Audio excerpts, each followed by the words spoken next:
Assalamualaikum warahmatullahi wabarakatuh. Emily Carter adalah seorang jurnalis investigasi ternama asal Inggris. Dalam karirnya yang gemilang, Emily dikenal sebagai seorang yang berani, cerdas, dan tak kenal takut. Ia telah meliput banyak konflik besar di dunia, dari Timur Tengah hingga Afrika Utara. Meski karirnya tampak cemerlang, ada sesuatu yang mengganjal di hatinya. Di balik semua prestasinya, ia sering merasa kosong, seolah ada sesuatu yang hilang dalam hidupnya. Hari itu, Emily menerima telepon dari atasannya. Ia ditugaskan meliput konflik kemanusiaan di sebuah desa kecil di Suriah. Meski sudah terbiasa dengan suasana medan perang, Emily merasa berbeda kali ini. Entah kenapa, ada rasa berat di dadanya saat menerima tugas tersebut. Namun sebagai jurnalis profesional, ia tidak akan mengecewakan. Desa ini hancur akibat perang, dan penduduknya sangat membutuhkan bantuan, ujar atasannya. Kami butuh laporan yang bisa membuka mata dunia. Emily menatap layar komputernya. Di sana tertera gambar-gambar kehancuran desa itu. Rumah-rumah yang hancur, wajah-wajah ketakutan, dan anak-anak yang kehilangan keluarga mereka. Ia menghela nafas panjang. Dalam hati ia bertanya-tanya, bagaimana dunia bisa menjadi sekejam ini? Perjalanan ke Suriah bukanlah hal yang mudah. Emily harus melewati wilayah yang penuh resiko, dengan ancaman bom dan konflik di mana-mana. Tapi ia tahu tugas ini adalah panggilan jiwanya. Setibanya di desa yang dimaksud, Emily disambut oleh pemandangan yang memilukan. Rumah-rumah rata dengan tanah, dan orang-orang hidup dalam tenda seadanya. Bau asap dan debu menyelimuti mereka. Namun yang paling menarik perhatian Emily adalah sebuah tenda medis di tengah desa. Di sanalah ia bertemu dengan Khalid, seorang dokter relawan. Dengan pakaian sederhana dan wajah penuh kelelahan, Khalid tetap tersenyum pada semua orang yang datang meminta bantuan. "Apakah Anda wartawan?" tanya Khalid yang menyambut Emily dengan ramah. "Silahkan masuk, tapi maaf jika tempat ini tidak nyaman." Emily mengangguk dan mulai merekam aktivitas di tenda itu. Ia melihat Khalid yang merawat pasien tanpa henti, memberikan obat, bahkan sekedar memberikan senyuman kepada anak-anak yang ketakutan. Bagi Emily, Khalid adalah teka-teki. Bagaimana seseorang bisa tetap tenang dan penuh kasih sayang di tengah kehancuran seperti ini?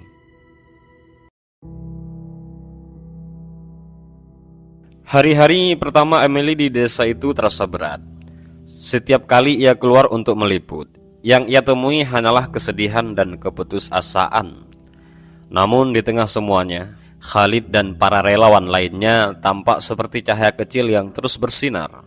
Emily mulai bertanya-tanya, apa yang membuat mereka begitu kuat menghadapi semua ini. Di salah satu malam, Emily duduk bersama Khalid di luar tenda. Langit malam itu penuh dengan bintang, namun suasana sunyi. Hanya terdengar suara letupan kecil dari kejauhan. Dengan suara lembut, Khalid berkata, "Kadang kita bertanya-tanya, kenapa ada begitu banyak penderitaan di dunia ini? Tapi bagi saya, ini adalah cara Allah menguji kita. Seberapa besar kita mau membantu sesama." Emily tertegun. "Allah?" tanyanya. "Jadi Anda percaya ini semua sudah ditakdirkan?" Khalid tersenyum. "Iya, tapi bukan berarti kita hanya diam menerima. Islam itu mengajarkan kita untuk berbuat sesuatu, meski sekecil apapun. Bahkan Nabi Muhammad mengatakan, jika kiamat datang dan kita memegang sebatang pohon, kita tetap dianjurkan untuk menanamnya." Kata-kata itu terus terngiang di kepala Emily. Bagaimana seseorang bisa menemukan ketenangan dan makna dalam situasi yang begitu kacau? Keesokan harinya, Emily mulai memperhatikan Khalid lebih dalam. Setiap pagi sebelum memulai pekerjaannya, Khalid selalu menyempatkan diri berdoa. Dalam sujudnya, Emily melihat ketenangan yang tidak pernah ia temukan dalam dirinya sendiri. Hingga suatu hari, Emily menghadapi situasi yang membuatnya mulai melihat dunia dengan cara yang berbeda. Ia sedang meliput di sebuah area yang hancur total ketika terdengar suara tembakan mendekat.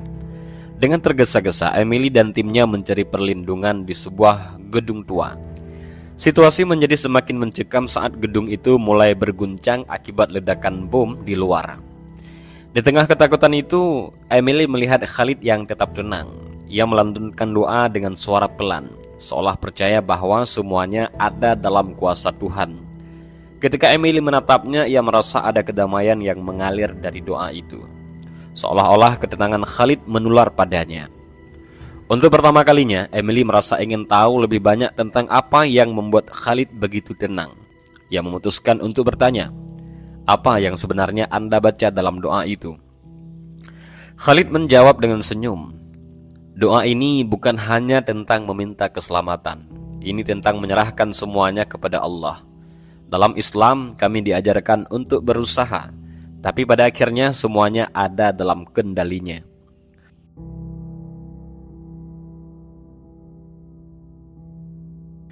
Khalid bukan hanya seorang dokter.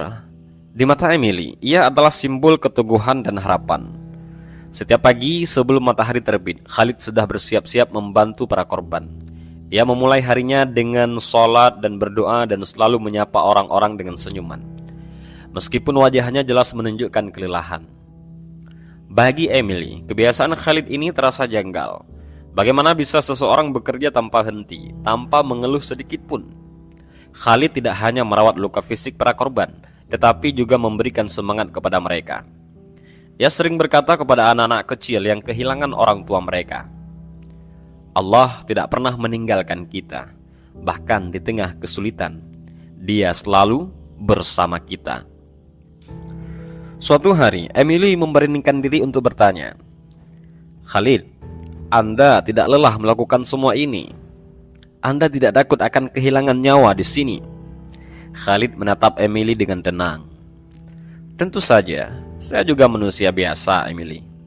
Saya merasa lelah, takut, dan terkadang sedih. Tapi saya percaya setiap nafas kita adalah amanah dari Tuhan. Dan saya ingin menggunakan setiap detik saya untuk membantu orang lain. Kalau saya takut terus, bagaimana saya bisa menjalankan tugas saya? Kata-kata Khalid menusuk hati Emily. Sebagai seorang jurnalis, ia telah meliput banyak penderitaan. Tetapi ia selalu merasa hanya menjadi saksi, tidak pernah benar-benar membantu. Ada rasa bersalah yang tiba-tiba muncul. Mungkin itulah yang membuat Khalid berbeda. Ia tidak hanya melihat, tetapi juga bertindak. Malam itu, Emily menyaksikan sesuatu yang membuatnya semakin kagum. Setelah seharian bekerja, Khalid mengambil wudhu dengan air yang sangat dingin dan mulai sholat. Di tengah kegelapan desa, ia tetap sujud dengan khusyuk. Emily hanya bisa memandang dari jauh, merasa ada sesuatu yang ia tidak mengerti. Sebuah kedamaian yang asing, namun menenangkan.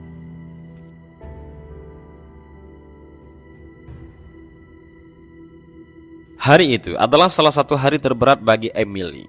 Desa tempat mereka tinggal kembali diserang oleh pasukan pemberontak. Emily dan timnya harus segera mencari perlindungan. Dalam kekacauan itu, ia melihat Khalid tetap tenang, membantu anak-anak dan ibu-ibu yang panik mencari tempat aman. Emily akhirnya berlindung di sebuah bangunan tua bersama Khalid dan beberapa warga lainnya.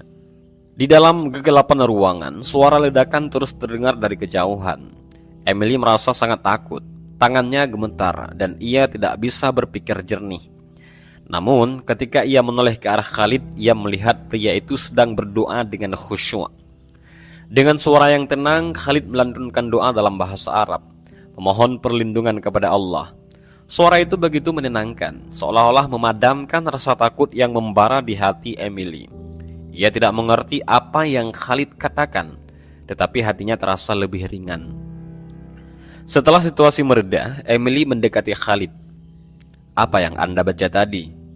Apa yang membuat Anda tetap tenang? Khalid tersenyum. Saya membaca doa untuk menyerahkan segalanya kepada Allah. Dalam Islam, kami diajarkan untuk berusaha sebaik mungkin. Tetapi pada akhirnya kami serahkan hasilnya kepada Tuhan. Ketika kita percaya kepada Allah, rasa takut itu akan hilang. Emily tidak tahu harus berkata apa. Untuk pertama kalinya dalam hidupnya, ia merasa ingin tahu lebih dalam tentang Islam. Dalam hati ia bertanya-tanya, mungkinkah agama ini adalah jawaban atas kekosongan yang selama ini ia rasakan?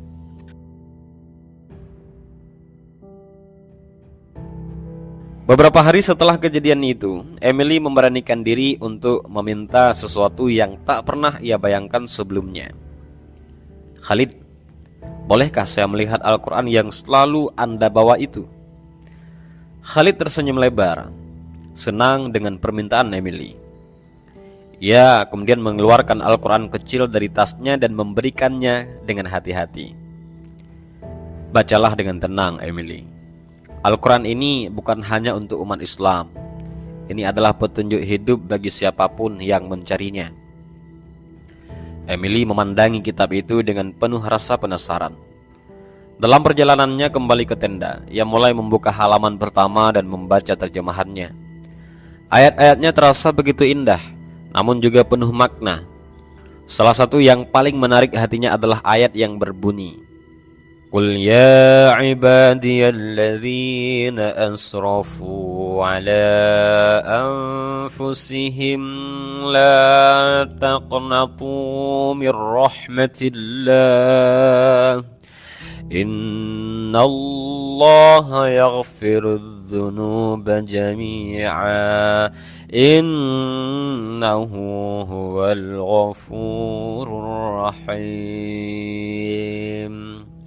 Katakanlah, wahai hamba-hambaku yang melampaui batas dengan menzalimi dirinya sendiri, janganlah berputus asa dari rahmat Allah. Sesungguhnya Allah mengampuni dosa semuanya. Sesungguhnya Dialah yang Maha Pengampun lagi Maha Penyayang. Ayat itu membuat Emily terdiam lama. Kata-kata itu seperti berbicara langsung kepada hatinya. Selama ini ia sering merasa hidupnya hampa dan tak berarti. Namun membaca ayat itu ia merasa seolah sedang diberi harapan baru. Malam itu Emily kembali berbicara dengan Khalid. Khalid, mengapa Al-Quran begitu menekankan kasih sayang dan pengampunan?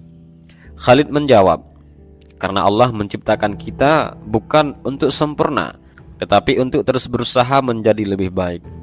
Islam adalah agama kasih sayang. Allah tahu kelemahan kita, tapi Dia selalu memberi kesempatan untuk kembali kepadanya. Percakapan itu mengubah sesuatu dalam diri Emily. Untuk pertama kalinya ia merasa ada cahaya yang mulai menerangi kegelapan hatinya. Ia mulai membaca Al-Quran setiap malam sebelum tidur, dan semakin banyak ia membaca, semakin ia merasa damai.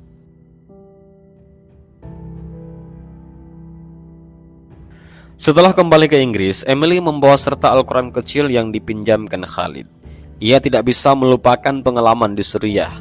Bukan hanya tentang kehancuran yang dilihatnya, tetapi juga tentang ketenangan yang dirasakan dari doa dan keyakinan Khalid. Ayat-ayat yang ia baca di Al-Quran terus terngiang dalam pikirannya, seolah menjawab sesuatu yang selama ini ia cari. Namun, perjalanan Emily untuk mengenal Islam tidaklah mudah. Lingkungan di sekitarnya tidak mendukung. Sebagai seorang jurnalis di dunia barat, ia tumbuh dalam stigma bahwa Islam adalah agama yang keras, penuh aturan, dan tidak sesuai dengan kehidupan modern. Saat ia berbagi pengalaman singkatnya di Suriah dengan rekan-rekan kerja, beberapa dari mereka justru mencemooh.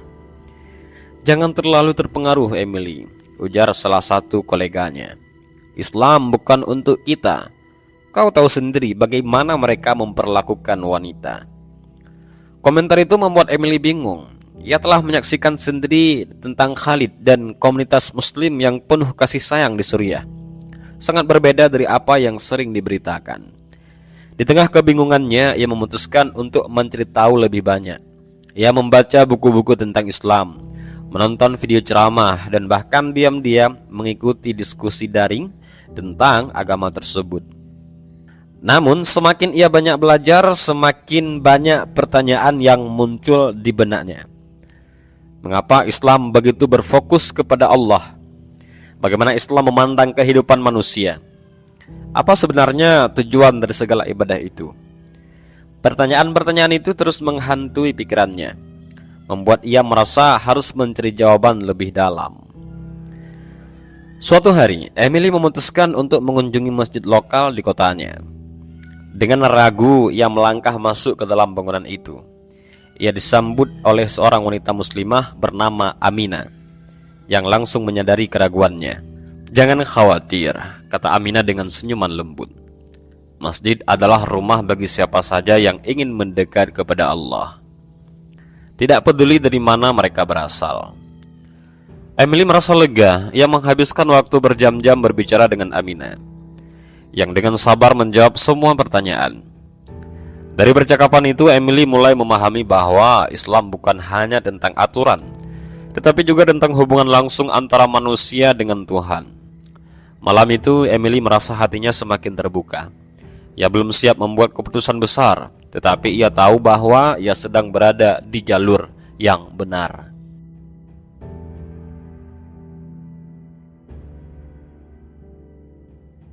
Hari-hari berikutnya, Emily semakin intens mempelajari Islam. Ia mulai membaca Al-Quran dengan lebih serius, mencoba memahami maknanya, dan merasa tersentuh oleh kisah-kisah para nabi. Salah satu ayat yang benar-benar menyentuh hatinya adalah, "Dan aku tidak menciptakan jin dan manusia, melainkan supaya mereka beribadah kepadaku." Al-Quran Surah Adz-Dzariyat ayat 56. Emily merenungkan ayat itu dalam-dalam. Selama ini, ia merasa hidupnya tanpa arah. Karirnya sebagai jurnalis membawanya ke banyak tempat, tetapi tidak pernah memberinya ketenangan.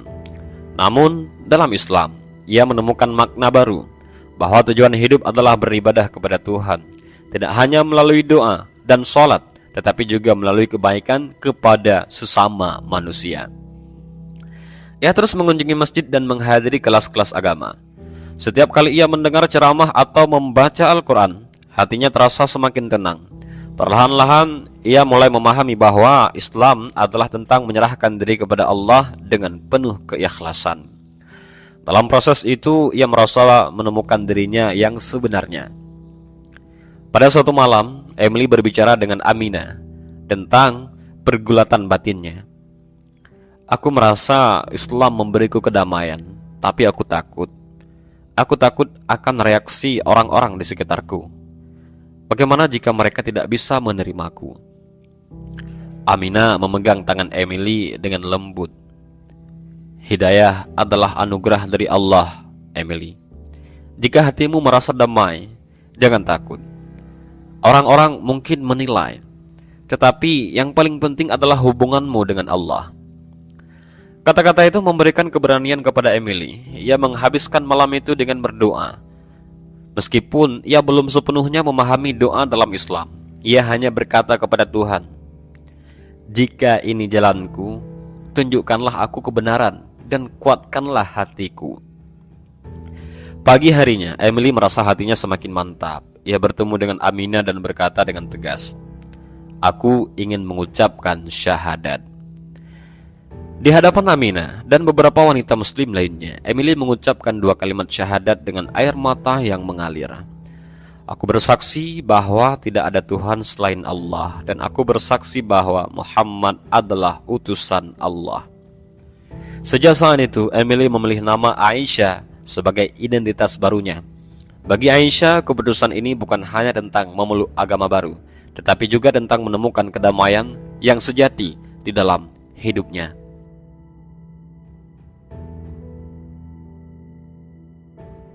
Keputusan Aisyah untuk memeluk Islam mengubah hidupnya secara mendalam. Ia mulai menjalani kehidupannya dengan cara yang baru, mengikuti ajaran Islam yang selama ini ia pelajari. Namun tantangan besar datang ketika ia berusaha menjelaskan keputusannya kepada keluarga, teman, dan koleganya. "Apa yang kau pikirkan, Emily?" suruh ibunya ketika Aisyah memberitahukan kabar tersebut. "Kau meninggalkan semua yang kau yakini selama ini. Untuk apa?"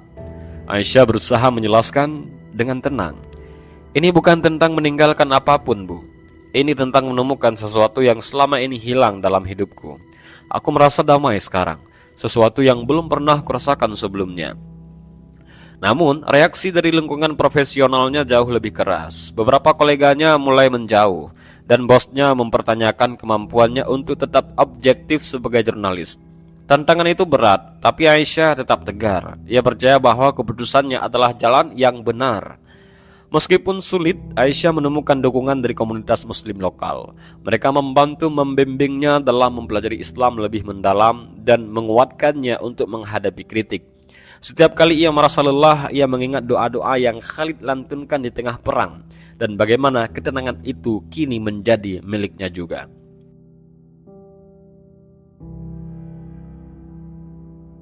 Sebagai seorang muslimah yang baru, Aisyah menghadapi banyak stigma dan kesalahpahaman. Beberapa teman bahkan mulai menjauh setelah ia mulai mengenakan hijab.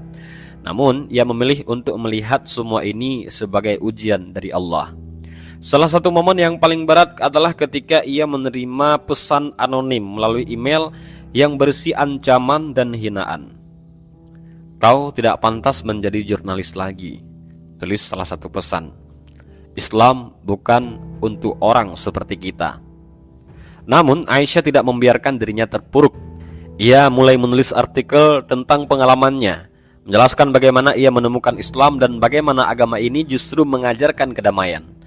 Tulisan-tulisannya mendapat respon positif dari banyak orang, termasuk sesama jurnalis yang mulai mempertanyakan pandangan mereka sendiri tentang Islam. Di sela-sela aktivitasnya, Aisyah juga aktif berbagi cerita dengan komunitas muslim yang baru ia temui. Ia merasa terhubung dengan mereka, meskipun berasal dari latar belakang yang berbeda. Dalam setiap pertemuan, ia merasa bahwa Islam telah menyatukan semua orang tanpa memandang warna kulit, bahasa, atau kebangsaan. Namun, perjuangan terbesar Aisyah datang ketika ia diundang untuk berbicara di sebuah seminar tentang pengalaman jurnalis di medan perang. Dalam acara itu ia menceritakan bagaimana pertemuannya dengan Khalid di Suriah yang mengubah hidupnya. "Kita sering memandang Islam dari sudut pandang yang salah," ujar Aisyah di akhir pidatonya. "Namun ketika saya berada di tengah kehancuran, saya menemukan bahwa Islam adalah tentang harapan, kasih sayang, dan penyerahan diri kepada Tuhan. Itulah yang menyelamatkan saya." Pidatonya mendapat tepuk tangan meriah dan ia merasa bahwa usahanya untuk menyuarakan kebenaran mulai memberi dampak.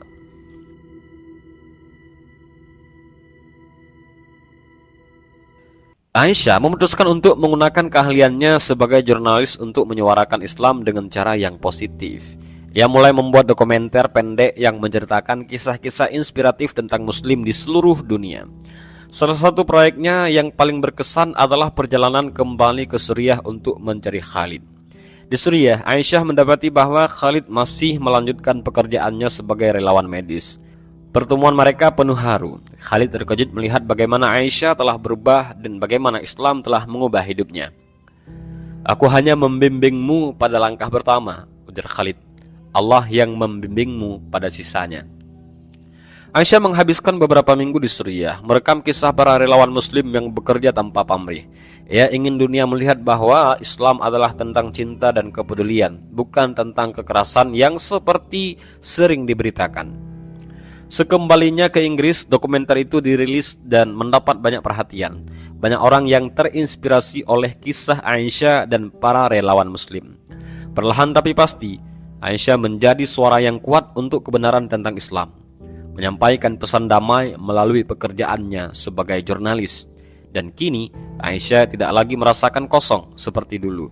Ia menjalani hidupnya dengan keyakinan penuh bahwa setiap langkahnya memiliki tujuan.